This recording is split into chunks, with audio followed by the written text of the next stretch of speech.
Now we are definitely walking the wrong way. There's mass confusion and it's all Deborah's fault. That's not true. You made me come this way and it's wrong.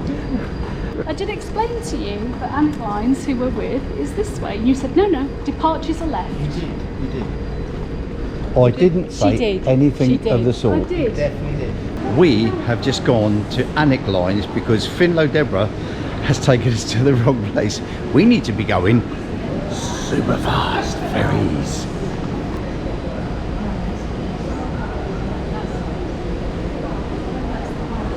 And this is where you check in for the super fast ferry to Bari,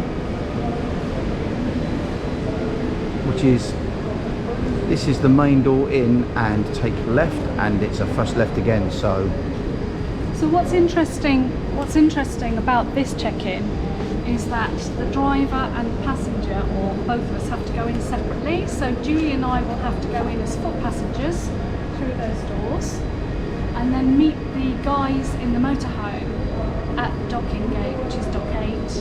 So we both get separate documents. So Tony gets documents like this, his ticket, something for the motorhome, this, and then we get a separate ticket. that's the foot passengers get a separate ticket. And we'll have to go in, and then we'll rendezvous at gate 8 at 10:30 p.m. tonight. Well, you've always wanted to get your steps up, so it's a great way of doing it, right? So in the meantime, long lunch. Long lunch. Let's go. Right guys, here's the port.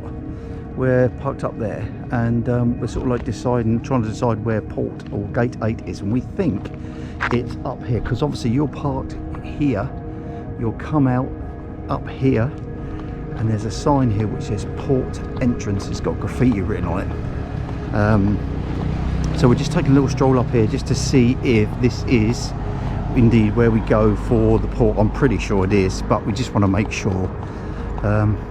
As you can see, that says under the graffiti port entrance, and we think it's up here. And as you can see, it says over here port entrance, and over here. So this is just up round the corner. You follow it to the right. I think I think it's straight in here. And I've just noticed he held his ticket up. Yeah. Look, and the gate has let him in. So you know your ticket. Yeah. Where barcode. Your barcode, we're going to find that a little bit of an issue if we have to go I up don't there, think 'cause we have so. to get out. I think there's going to be people, there'll be somebody on the gate. Because they want to get you in, don't yes, they? because at 10:30 we've all got to go in, haven't we? They're not gonna be waiting for everybody to find their ticket to be able to get out their vans to reach. I'm sure there'll be people there just checking your ticket. Yeah. So that's where it is, guys. We feel it's around here, which is just round the corner from where we walked. So hopefully that's helpful for you. So we also forgot to mention that when you book in, you get one of these to put at the front of your van or car, and you also get one of these if you're camping on deck, and we are, so they know where to place you when they're putting you on. So just thought I'd share that with you, just so that you can see. These both go in the front of your window. So we're inside Bari Port. This is the terminal here. Julie and I had to just present our ticket and our passport, and we just were able to walk straight through, and you can see how far it is. It's probably about 500 yards. The interesting thing is we're at dock 8, there's 5, and then the next one up there is number 10. So we just kind of saw this queue and we assumed that this was dock 8. What did you have to do to drive in, Tony? Well, on the video earlier, we showed that we had to go around that corner, and it was exactly how we thought. There was just a guy, you know, like a security, and all he did was wanted to open up your garage so we could have a look inside, and he checked that, and then he wanted to check inside the Mac with a torch. Okay. And to be honest, that's all he did. And he just said what a beautiful van it was. Apparently he said ours was a really nice van. He said Magnifico, I think he said. He said Magnifico. When he got into ours, he said, it's better than that one. But it's kind of weird. I mean, obviously, it's kind of weird how it goes, because there's a 5 over there, and there's a 10 over there. But there's a super fast ferry over there. Look, have you seen it? Yes, I have. So there's a lot of lorries here, obviously. Not a lot of campers. So, that is what you do when you get to Igoumenitsa. Yeah. It's chaotic, a little bit chaotic. Yeah, all I would say, I would just like to clarify that in between number 5 and number 10 is 6, 7 and 8 and 9. Okay, but there is no numbers. There is no number. There's no numbers.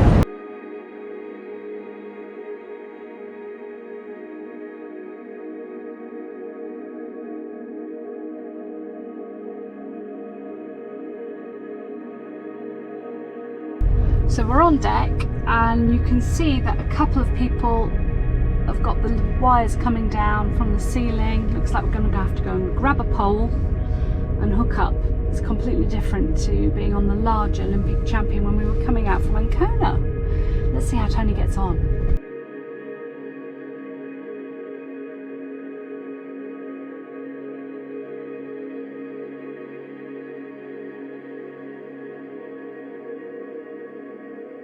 Good morning everybody and welcome to about 20 minutes from Bari, Italy. As soon as we got on board last night, about 12:30, we fell straight to sleep. I, of course, suffer terribly from travel sickness, as does Tony Bowles, TD repairman. So we have the patch behind the ear, and I've got a watch as well which sends out electronic pulses, so does Tony. Put them both on and I went straight out. It's definitely rougher, bouncier than the Olympic champion, the massive super fast one that we took from Ancona, but it's been a really good trip, and I can't decide whether that's because it's not been too rough outside or whether it's because we've been wearing a patch. But either way, good trip all round. We are absolutely wedged in between lorries, no view or anything this time round. Let me just show you quickly. Here's the side of a lorry to the front of us. There's the Bowleses just to the right, look. So yeah, really tightly packed on. But we've got power, which was the main thing, and we are now up. They've just made an announcement. So interestingly enough, we couldn't decide what the time was. We thought that Italy might be an hour behind Greece, or earlier than Greece. We have yet to find out. We've restarted all the phones, etc, etc, and there's been no change. So we're about to disembark. Let's go.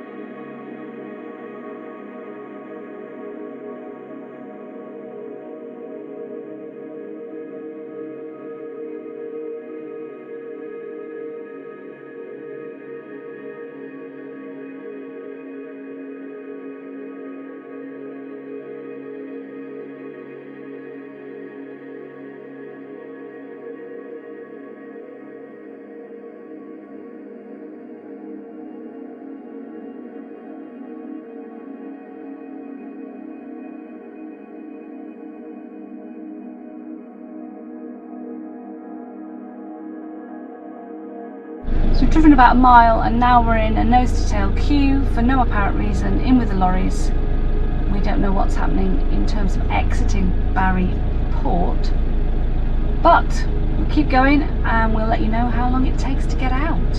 So we've got to the stage now. Obviously it's customs, so they're stopping the lorries. If you're in the queue with a lorry, you're just going to have to sit behind it. Eventually the road will split into two and you can take the left-hand lane. But we've got to the front of customs, and this is what the delay is. Oh, they're checking the lorries. They're checking all the lorries periodically. Yeah, they're checking King Banana. Allez, allez, allez. Allez, allez.